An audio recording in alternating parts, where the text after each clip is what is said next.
إن الحمد لله نحمده ونستعينه ونستغفره ونعوذ بالله من شرور أنفسنا ومن سيئات أعمالنا من يهده الله فلا مضل له ومن يضلل فلا هادي له وأشهد أن لا إله إلا الله وحده لا شريك له وأشهد أن محمدًا عبده ورسوله يا أيها الذين آمنوا اتقوا الله حق تقاته ولا تموتن إلا وأنتم مسلمون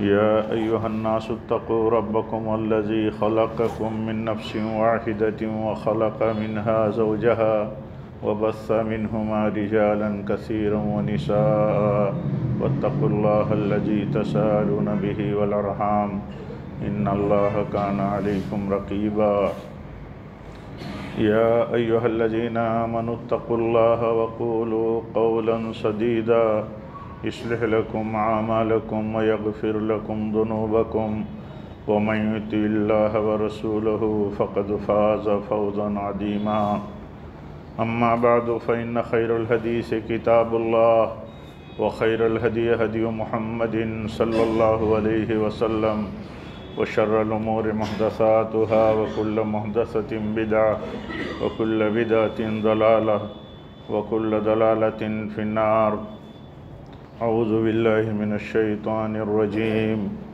بسم الله الرحمن الرحيم قل إن كنتم تحبون الله فاتبعوني يحببكم الله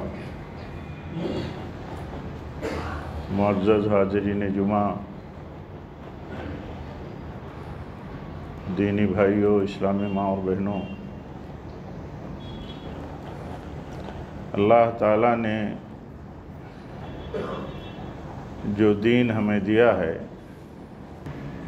اس دین سے محبت، اس دین کے لیے قربانی کا جذبہ، اس دین سے اور دین کے احکام پر عمل کر کے جو دلوں کو سکون ملنا چاہیے، وہ سکون، اس کی اہمیت بہت ہے، بلکہ یہ غور کرنے کی ضرورت ہے کہ آخر ہمیں اللہ تعالیٰ کے دین سے وابستگی کے بعد اس دین سے ہمیں، اس دین پر چل کر کے ہمیں لذت اور خوشی کیوں نہیں محسوس ہوتی ہے؟ دل میں یہ سوال ہر مومن کے رہنا چاہیے کہ آخر ہم مسلمان ہیں، اللہ سے ہمارا سب سے بڑا رشتہ ہے، اللہ کے رسول سے ہمارا سب سے بڑا رشتہ ہے، ہمیں شرک اور کفر سے نفرت ہے، تو آخر یہ باتیں کیا زبان کی حد تک ہیں یا حقیقت میں ہمیں اللہ کے دین سے، اللہ سے، اس کے رسول سے، اس کے دین سے اور اس کے احکام پر، دین پر چل کر کے ہمیں خوشی اور سکون حاصل ہوتا ہے، سرور حاصل ہوتا ہے، راحت لگتی ہے، اطمینان لگتا ہے؟ یہ مرحلہ بہت اہم ہے، بہت ضروری ہے۔ ہم کم سوچتے ہیں اس بات پر، یا ہم کم پاتے ہیں اپنے اندر کہ ہم اللہ کے کسی بھی حکم پر عمل کر کے خوشی محسوس کریں، ہمیں لذت محسوس ہو۔ تو اس پر غور کرنے کی ضرورت ہے کہ آخر ایسا کیوں ہوتا ہے؟ ہم دین کے اوپر عام طور پر ہمارا سماج چلتا ہے تو ایسا لگتا ہے کہ یہ روایتی انداز پر ہمارا دین پر عمل ہے، ہمارا تعلق اللہ کے دین سے جو ہے وہ زیادہ تر دیکھا دیکھی لگتا ہے۔ ایسا عام طور پر نہیں ہے، میں ایسا نہیں کہتا کہ عام طور پر سب کے سب ایسے ہی ہیں، لیکن لگتا ایسا ہے کہ دین کے جو اثرات بعض پہلوؤں پہ ہیں یا بعض ہماری زندگی کے پہلوؤں میں دین نظر آتا ہے، اور بہت سارے اہم پہلوؤں میں ہمارے زندگی کے دین خالی ہے یا دین سے خالی ہے، تو ایسا لگتا ہے کہ کیا جن پہلوؤں میں دین ہے کیا وہ دین کا حصہ روایتی تو نہیں ہے، دیکھا دیکھی تو نہیں ہے۔ اگر ہم اللہ کے کسی حکم سے جب ہم اللہ کے کسی حکم سے عہدہ برا ہوتے ہیں، اس حکم پر ہم عمل کرتے ہیں، تو اگر ہم وہاں محبت سے عمل کرتے ہیں اس حکم پر اور اس حکم پر چل کر کے ہم خوشی محسوس کرتے ہیں، ہمیں اطمینان لگتا ہے، ہمیں راحت محسوس ہوتی ہے، تو ہمیں دوسرے احکام کی مخالفتوں پر ہمیں دکھ اور غم بھی ہونا چاہیے، کیونکہ جب اللہ کے حکم پر چل کر کے ہم خوشی محسوس کرتے ہوں کسی بھی حکم پر، تو ہمیں کسی حکم کی مخالفت پر دکھی بھی ہونا چاہیے۔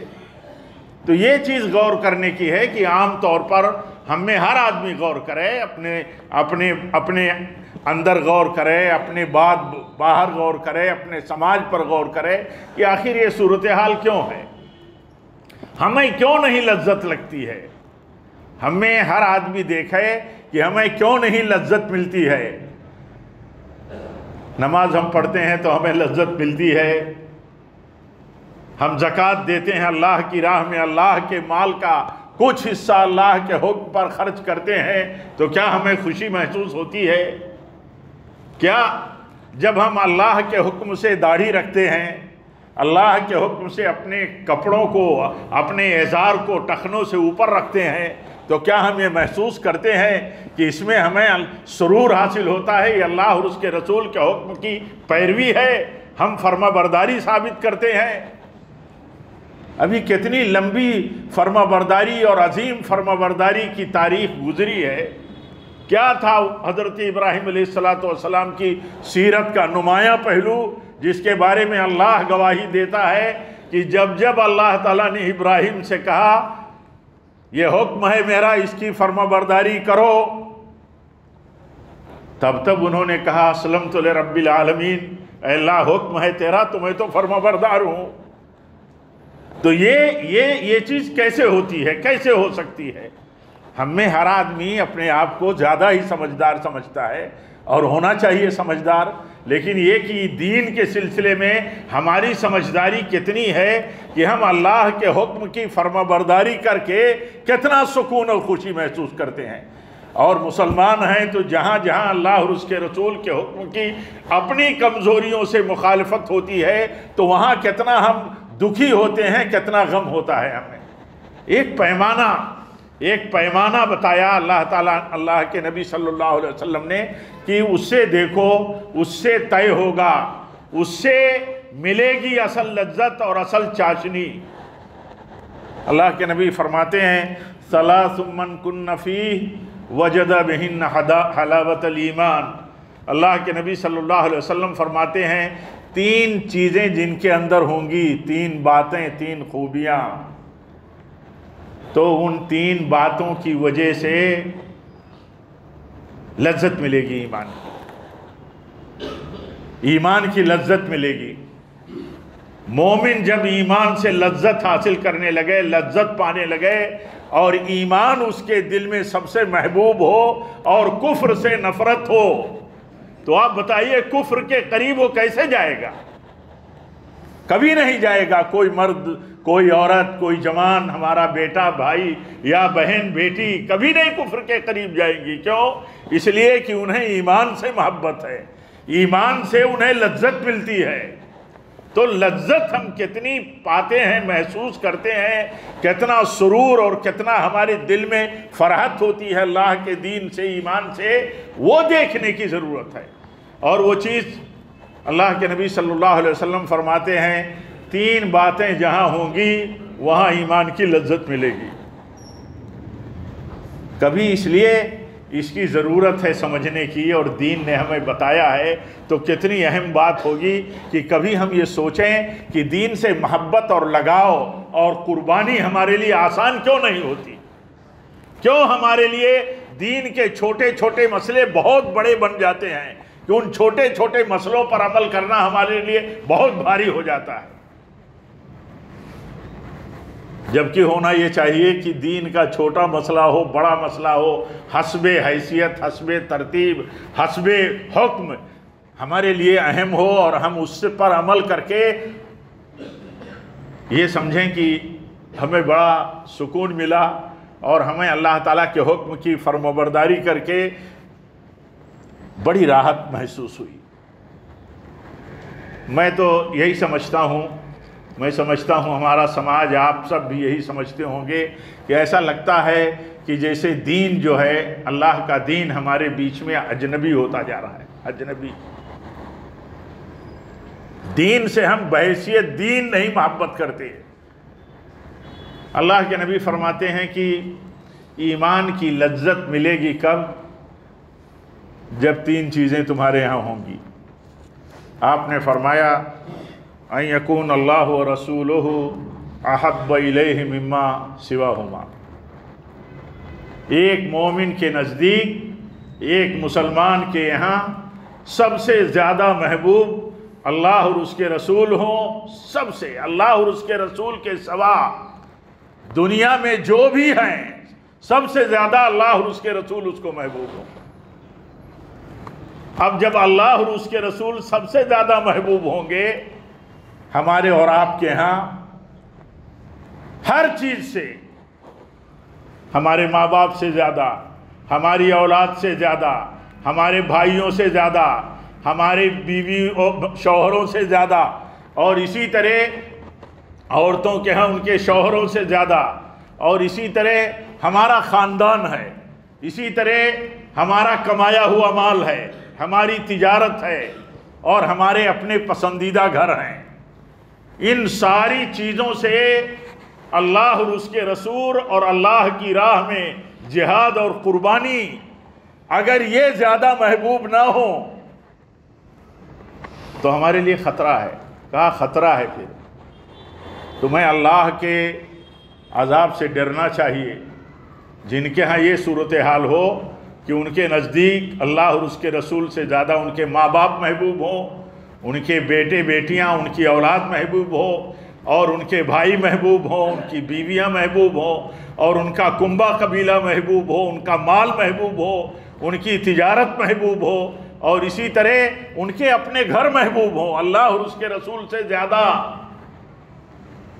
تو اللہ تعالیٰ فرماتا ہے تو تم انتظار کرو اللہ کے عذاب کا، اللہ کے کسی فیصلے کا۔ یعنی اتنا اہم مسئلہ ہے۔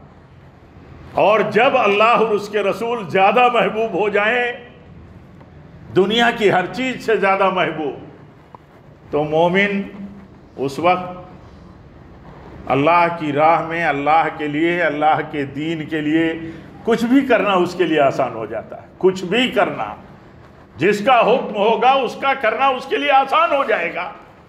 بیٹے سے زیادہ محبوب اللہ ہے اور اللہ کا حکم ہے، تو کہا بیٹے کو ذبح کر دو، تو کہا ذبح کے لیے تیار ہوں۔ بیٹا کہتا ہے کہ اللہ کا حکم ہے تو ابو جان ذبح ہونے کے لیے میں تیار ہوں۔ آخر یہ سوچنے کی چیز ہے، یہ وہ سچا واقعہ ہے جسے اللہ تعالیٰ نے بیان کیا، اور جس کو تاریخ میں ایک مطلب ایک اس کو زندہ و جاوید رہنے کے لیے برابر پڑھیں، سمجھیں، نصیحت حاصل کریں، عمل کر کے اس کو یاد کریں، یادگار بنا دیا رب العالمین نے۔ تو آخر اس کے پیچھے ہمیں یہ سوچنا ہے کہ آخر کیا وجہ تھی، کیا وجہ تھی کہ اتنی دعاؤں اور تمناؤں کے بعد ایک اولاد ملی، اور جب وہ چلنے پھرنے کے لائق ہوا، باپ کے ساتھ بھاگنے دوڑنے کی پوزیشن میں ہوا، کچھ کام کر لے باپ کے ساتھ، پھر حکم ہوتا ہے کہ اس بیٹے کو اے ابراہیم تم ذبح کر دو۔ تو کیسے ذبح کر سکتا ہے آدمی؟ کیسے ذبح کر سکتا ہے اگر اپنے اولاد سے زیادہ محبت اللہ کی نہ ہو اور اس کا حکم سب پہ بھاری نہ ہو تو نہیں کر سکتا ہے آدمی۔ ہم چھوٹی چھوٹی قربانیوں میں، چھوٹے چھوٹے تقاضوں میں، چھوٹے چھوٹے نفس کے لیے، نفس کو دبانے کے مسئلوں میں کتنی باتیں کرتے ہیں، کتنے ہیلے حوالے کرتے ہیں۔ اللہ تعالی ہم سب کو معاف فرمائے، ہم سب پر رحم فرمائے۔ دیکھیے بہت کمزوری ہے، اور اسی لیے ہمیں دین اور دین سے ہمیں لذت نہیں ملتی ہے۔ لذت ملنے لگے، کسی چیز میں لذت ملتی ہے تو دیکھیے آدمی اس کے پیچھے لگا رہتا ہے. کہیں لذیذ کھانا کا مسئلہ آ جائے تو سوچتا ہے وہ لذیذ کھانا کیسے ملے گا. آدمی کے دل میں اتری ہوئی بات ہوتی ہے، دلی لگاؤ ہوتا ہے اس کا ایسی چیزوں سے. تو جب دلی لگاؤ کسی چیز سے ہو جائے تو اس کے لیے ہر قربانی آسان ہو جاتی ہے. تو اللہ کے نبی فرماتے ہیں صلی اللہ علیہ وسلم کہ 3 چیزیں جن کے ہاں پائی جائیں گی ان کو ایمان کی لذت ملے گی. ایک بات یہ، سب سے پہلی بات یہ کہ اللہ اور اس کے رسول کے سوا جو کچھ ہے، جو کچھ دنیا میں ہے، ہمارے رشتے، ہمارے اقربا، ہمارے مال، ہماری جائیداد اور ہمارا جن سے بھی لگاؤ ہے، جن سے بھی محبت ہے، جن سے بھی ہمارے تقاضے جڑے ہوئے ہیں، سب سے زیادہ محبت اللہ سے ہو اور اس کے رسول سے ہو. حدیث میں آتا ہے ایک صحابی رسول کو اللہ کے نبی نے اپنے لشکر کا سپہ سالار بنایا، کمانڈر بنایا، امیر لشکر بنایا، یعنی فوج کا کمانڈر بنایا. کہیں فوج بھیجنی تھی، آپ نے اس کا کمانڈر بنایا. تو یہ جب اپنے ساتھیوں کو نماز پڑھاتے تھے تو جو قرأت کرتے تھے، قرأت کے آخر میں قل هو اللہ احد پڑھتے تھے. یہ سورت آپ پڑھتے تھے. یہ لشکر کے جو کمانڈر تھے یہ سورت پڑھتے تھے. جب یہ لشکر لوٹ کر کے مدینہ آیا تو ساتھی جو تھے انہوں نے اللہ کے نبی صلی اللہ علیہ وسلم سے ذکر کیا. کوئی بھی چیز دیکھتے تھے تو آ کر کے اللہ کے نبی صلی اللہ علیہ وسلم سے اس کا تذکرہ کرتے تھے کہ یا رسول اللہ صلی اللہ علیہ وسلم ایسا ہم نے دیکھا تو یہ کیا ہے. تو آپ سے جب ذکر کیا انہوں نے کہ ہمارے کمانڈر صاحب جب نماز پڑھاتے تھے تو نماز میں جو قرأت کرتے تھے، قرأت کے آخر میں سورہ اخلاص پڑھتے تھے، قل هو اللہ احد، یہ سورت پڑھتے تھے. تو اللہ کے نبی نے فرمایا، کہا کہ ان سے پوچھو کہ وہ ایسا کیوں کرتے تھے، پوچھو. تو انہوں نے پوچھا، جب کہا ایسا کیوں کرتے ہیں آپ، کیوں کرتے رہے آپ؟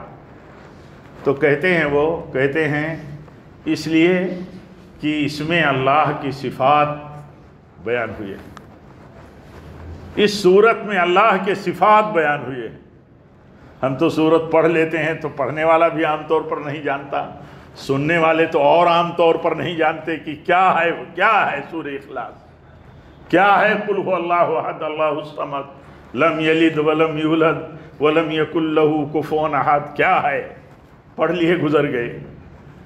یہ گزرتے نہیں تھے، پڑھتے تھے، اور یہاں یہ سوچ رہے ہیں کہ آخر کیا بات ہے، کیوں ایسا کرتے ہیں. تو انہوں نے کہا کہ اس میں اللہ کی صفات کا بیان ہے اور مجھے اللہ کی صفات سے بڑی محبت ہے، اس لیے میں پڑھتا ہوں. انہوں نے جواب دیا، جب ان سے پوچھا ساتھیوں نے اللہ کے نبی کے کہنے پر، آپ نے فرمایا انہی سے پوچھو کہ کیوں پڑھتے ہیں وہ. تو انہوں نے کہا اس لیے کہ اس میں اللہ کی صفات کا ذکر ہے، اللہ کی صفات سے محبت ہے ہمیں. تو اللہ کے نبی فرماتے ہیں کہ انہیں بتا دو کہ اللہ ان سے محبت کرتا ہے. تو اللہ کی صفات سے محبت کرنا. اللہ کیا ہے؟ اللہ اکیلا ہے، اکیلا معبود ہے. اللہ اکیلا ہے عبادت کا مستحق. وہ نہ وہ بے نیاز ہے دنیا سے. دنیا میں ہر کوئی محتاج ہے. دنیا میں کوئی کتنا بھی بڑا پاور والا ہو وہ بھی محتاج ہے. اللہ کو کسی کا احتیاج نہیں ہے، بلکہ سارے لوگ، ساری مخلوقات اللہ کی محتاج ہے. اور وہ نہ کسی کی اولاد ہے نہ اس کی کوئی اولاد ہے. اس جیسا کوئی نہیں، اس جیسا کوئی نہیں، اس کی کوئی مثال نہیں. جب ہم کہتے ہیں کہ اللہ سننے والا ہے تو اس کی کوئی مثال نہیں. اللہ دیکھنے والا ہے تو اس کی کوئی مثال نہیں. کیسے دیکھتا ہے اللہ؟ کوئی مثال ہو سکتی ہے؟ کہیں ایک ذرہ بھی اللہ تعالیٰ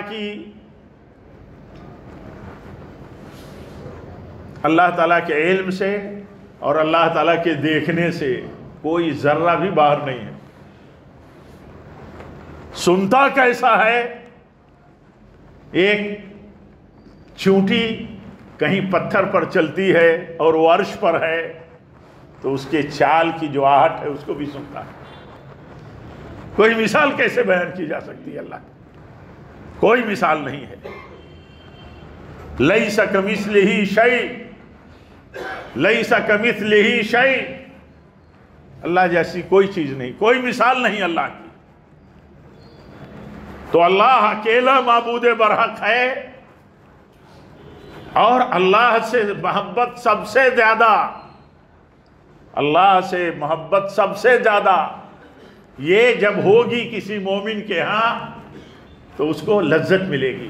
وہ اللہ کا نام سنے گا تو اس کا دل مائل ہو جائے گا.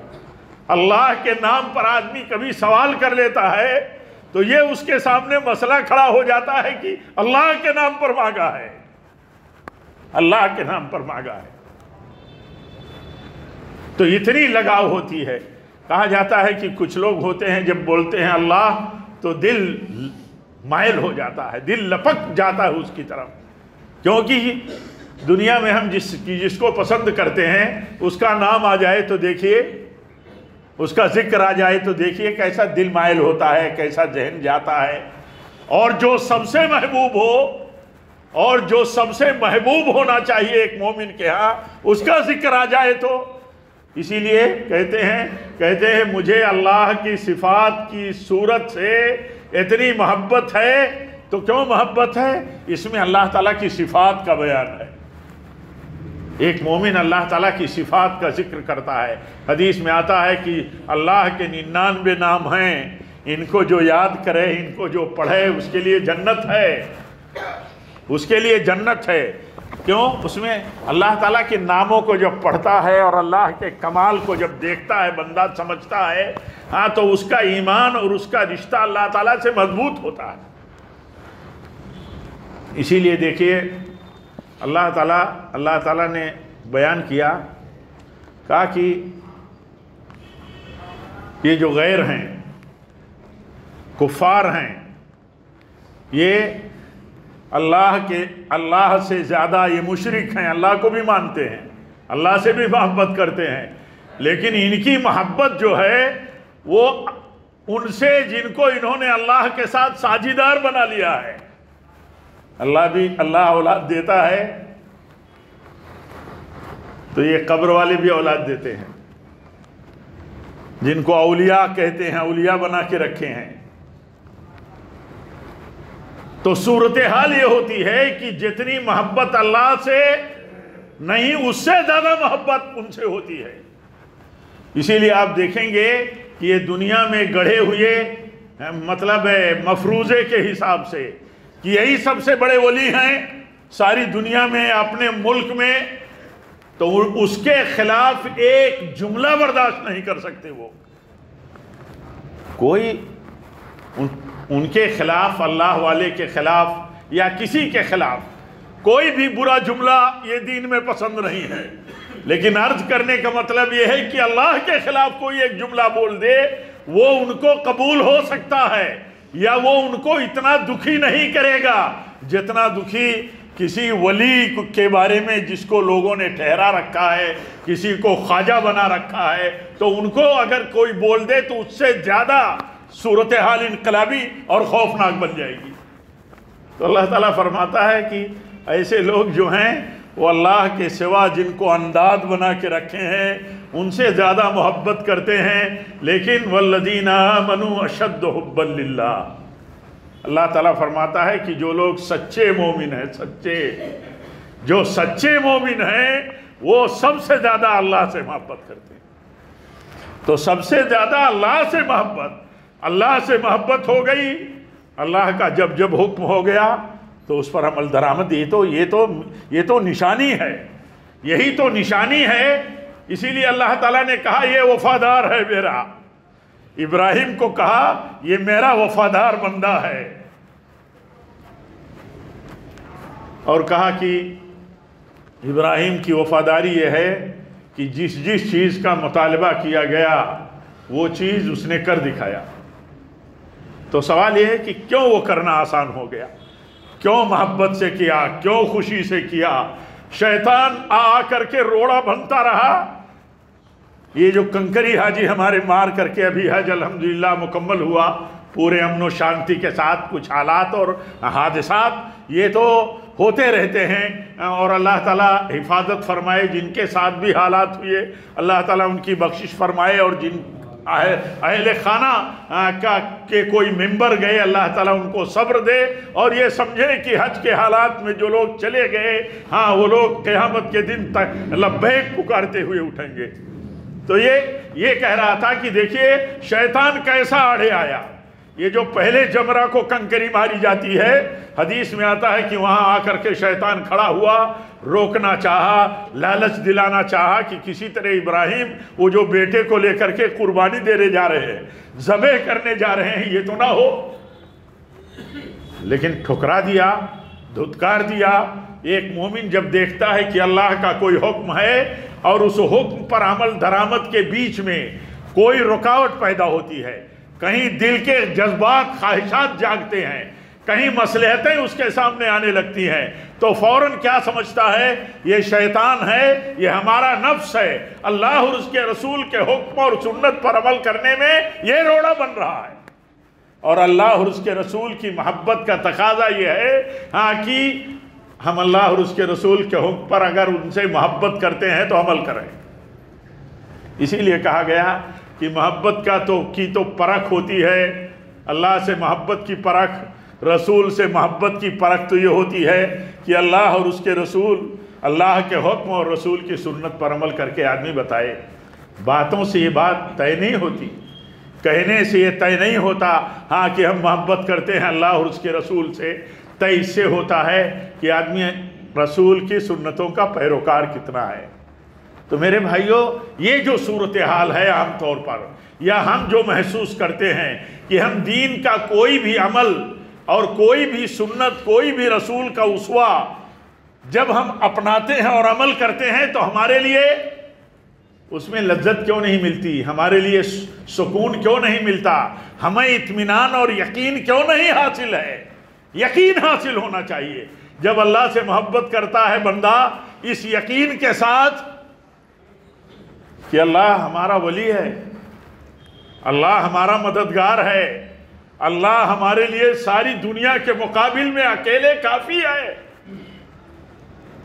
پھر اسی اللہ کے ہم بندے ہیں، تو اس کے حکم پر عمل کرنا آسان ہوتا ہے۔ اسی لیے فرمایا نبی صلی اللہ علیہ وسلم نے کہ اللہ اور اس کے رسول کے سوا جو کچھ ہے سب سے زیادہ بندہ اللہ اور اس کے رسول سے محبت کرتا ہو۔ جب ایسا ہوگا تو اسے لذت ملے گی، ایمان کی اسے لذت ملے گی۔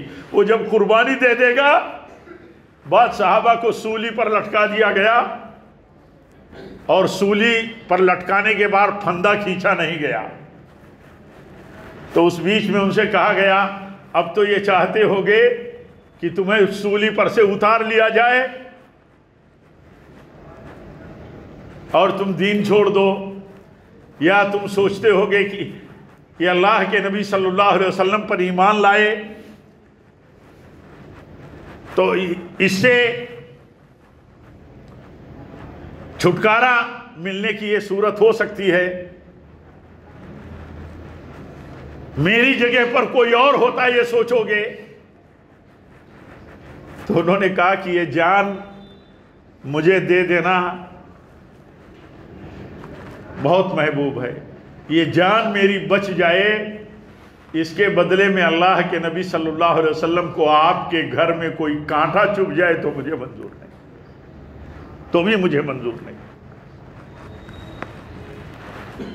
اور اس پر یہ خوش ہیں کہ ایک اللہ کے لیے مجھے میری جان لی جاتی ہے، اب اللہ تعالیٰ چاہے تو میرے روئے روئے پر، میرے جسم کے ایک ایک حصے پر اللہ تعالیٰ برکتیں ہی برکتیں نازل فرما دے۔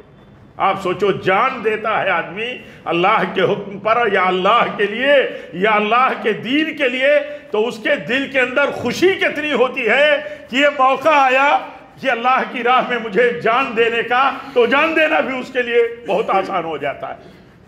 ہمارے لیے، ہم اسی لیے کہتے ہیں ہمیں غور کرنا چاہیے کہ ہمارے لیے دین کے چھوٹے چھوٹے حکم اور مسئلوں پر، نبی صلی اللہ علیہ وسلم کی چھوٹی بڑی سنتوں پر عمل کرنا کیوں مشکل ہو گیا؟ کیوں مشکل ہے ہمارے لیے کہ ہم عمل نہیں کر پاتے ہیں؟ مشکل اسی لیے ہے کہ وہ ہمارے لیے سب سے زیادہ محبوب جبکہ ہونا چاہیے نہیں۔ ہمارا مال ایسا سمجھتے ہیں، یہ مال ہمارا بہت قیمتی ہے۔ یقیناً مال قیمتی ہے، مال کی حفاظت کا حکم ہے، مال کے بچانے کا حکم ہے، مال کی لالچ کا حکم ہے، مال کے کمانے کا حکم ہے، مال اولاد پر، اپنے اہل و عیال پر، بیوی بچوں پر خرچ کرنے کا حکم ہے کہ خرچ کرو ان پر، یہ زیادہ حقدار ہیں اپنے اقربا پر، رشتہ داروں پر۔ لیکن یہ کہ جہاں اللہ اور اس کے رسول کا حکم آئے کہ یہاں مال خرچ کرنا ہے، یہ تقاضا ہے، وہاں بندے کے دل میں مال کی محبت کے بجائے اللہ کے حکم کی محبت غالب آ جانی چاہیے۔ یہ دیکھیے یہ پیمانہ، اسے چیک کریں، ہم میں کا ہر آدمی چیک کرے، ہر آدمی توفیق پھر مانگے۔ ہم میں ہر ایک کو توفیق مانگنی چاہیے اپنی کمزوری پر کہ آخر یہ کتنا محبوب ہمارے نزدیک ہے کہ اللہ اور اس کے رسول کا حکم ہے اور دین کا تقاضا ہے، لیکن ہمارا ہاتھ مال کی طرف نہیں اٹھتا، خرچ کرنے کے لیے نہیں اٹھتا۔ تو میرے بھائیو، یہ سب کیوں ہے؟ یہ اندر سے رکاوٹ ہوتی ہے، اندر سے رکاوٹ ہوتی ہے۔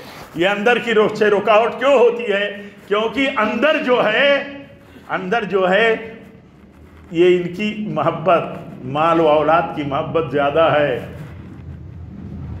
اب اولاد کی اور مال کی محبت زیادہ ہے تو آدمی نہیں خرچ کر سکتا، نہیں ہاتھ اس کا کھلا رہ سکتا۔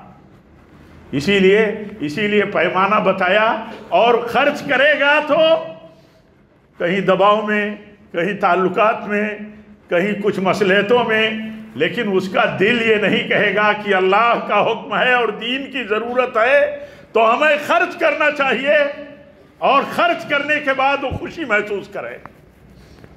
یہ میرے بھائیوں، یہی پیمانہ ہے۔ اللہ کے نبی صلی اللہ علیہ وسلم سب سے زیادہ محبوب ہوں، ایک مومن کو اس کی جان سے زیادہ رسول محبوب ہوں۔